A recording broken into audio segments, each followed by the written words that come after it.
네, 모텔 주인과 투숙객이 법원 소송에서 맞붙었습니다. 바로 염색약 때문인데요. 어떤 사건인지 이야기를 나눠보겠습니다. 그러니까 어떤 사건이에요, 정말? 사실 숙박시설에서는 잠을 자야 되는데 다른 행동을 한 게 좀 문제였습니다. 네. 2017년 8월에 경북의 한 모텔에서 투숙객이 투숙을 하고 있었는데 염색이 문제였습니다. 이 네. 투숙객이 모텔 안에서 머무르면서 이 머리카락을 저렇게 저희가 사파로 당시 상황을 재구성했는데 염색을 한 거예요. 그런데 아시다시피 사실 염색할 때는 신문지도 깔고 옷도 좀 헌옷을 입고 하잖아요. 그렇죠. 근데 이 염색이 이 사방팔방에 이렇게 모텔에 튀었던 겁니다. 그래서 모텔 주인이 굉장히 화가 나서 이것에 관련해서 우리 모텔 안에 재물을 손괴했다. 그래서 재물손괴죄로 경찰에 신고하면서 사건이 발단이 된 겁니다. 네, 저 같아도 정말 화가 났을 것 같아요. 지금 뭐 안 핀 데가 없는 것 같아요. 그리고 잘 아시겠지만 염색약이 이 타일이라든지 특히 모텔이나 이런 데는 타일이 하얗거든요. 네. 그런데 튀어가지고 묻으면 지워지질 않습니다.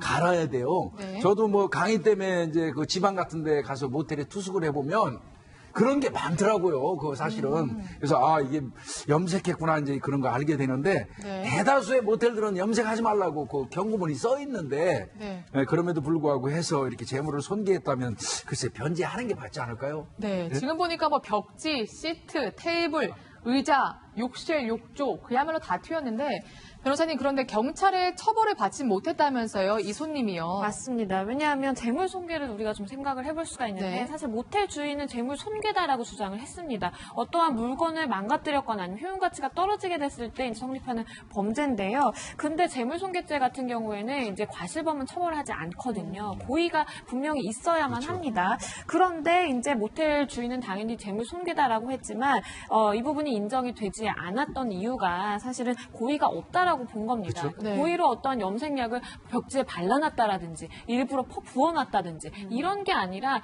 염색을 하면서 튀었다라고 봤기 때문에 사실 네. 처벌로 이어지지가 않았죠. 그렇군요.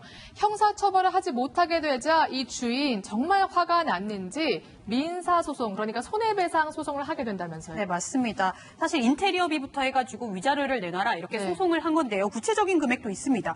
도배를 다시 하고 욕조를 교체한 인테리어 비용 185만 원. 그리고 인테리어를 하면서 이 모텔에 대한 영업을 못했으니까 영업에 대한 손실 비용 그리고 이 정신적인 위자료 비용 등등 해서 모두 500만 원을 배상하라는 민사소송을 냈고요. 실제로 이 소송이 재판까지 가게 된 겁니다. 네, 궁금해지는데요. 1심 재판부의 판단 어떻게 나왔나요? 우선 1심 재판부는 이러한 모텔 주인의 주장을 받아들이지 않았습니다. 아, 그래요? 뭐라 그랬냐면요. 모텔 주인이 주장하는 만큼의 실제 재산적인 손해가 발생했다라고 보기는 어렵다라고 판단을 했고요. 그렇다라고 한다면 모텔 주인이 입었을 그런 정신적 손해는 어떠한가라고 보면 그 역시 발생했다라고 인정하기 어렵다라고 해서 결국 모텔 주인이 주장한 주장들을 모두 다 인정하지 않았습니다. 그렇군요. 결국 그래서 모텔 주인이 항소를 해서 2심까지 가게 되는데 제가 이해한 바로는 위자료 30만 원으로 판결이 난 것 같거든요. 그러면 모텔 주인 입장에서 너무 억울하지 않아요, 이거? 이 판결 때문에 더 화나셨을 거다라는 그런 네. 생각이 드는데요.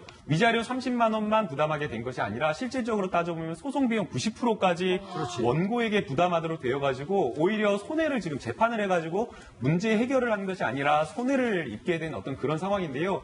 사실 1심 판결은 모텔 주인이 납득하지를 못했을 겁니다. 아니 명백하게 이렇게 투숙객의 이런 어떤 이 염색에 의해 가지고 막 여러 가지 튀고 이렇게 되었는데 이것에 대해서 손실을 인정하는 걸 납득하기 어렵고 또 2심에서도 위자료 상당액 30만 원만 인정을 했는데 네. 경찰 내사보고서에서는 60만 원 상당의 손해가 발생했다, 수리비용 발생했다라고 내사보고서도 있고 또 사실은 이 위자료라고 하는 게 이게 단순하게 정신적 피해가 그 사람과 이 문제를 해결하기 위해서 얼마나 다퉜겠습니까? 네. 연락하고 전화하고 하는데 그분이 인정하지 않아가지고 여기까지 왔기 때문에 그러한 어떤 영업상 손실뿐만 아니라 여러 가지 정치적 손해를 생각하면 최소한 30만 원 이상은 인정돼야 되고 네. 또 이런 어떤 변호사 비용이라든가 소송 비용을 생각하면 실질적으로 어느 정도 피해를 회복할 수 있는 정도 판결이 나와야 되는데 전혀 그렇게 되지가 못해서 과연 이게 판결로서 가치가 있을지 모르겠습니다. 네, 모텔 주인이 조금 지치셨는지 더 이상의 상고를 하지 않아서 이 사건은 확정됐다고 합니다.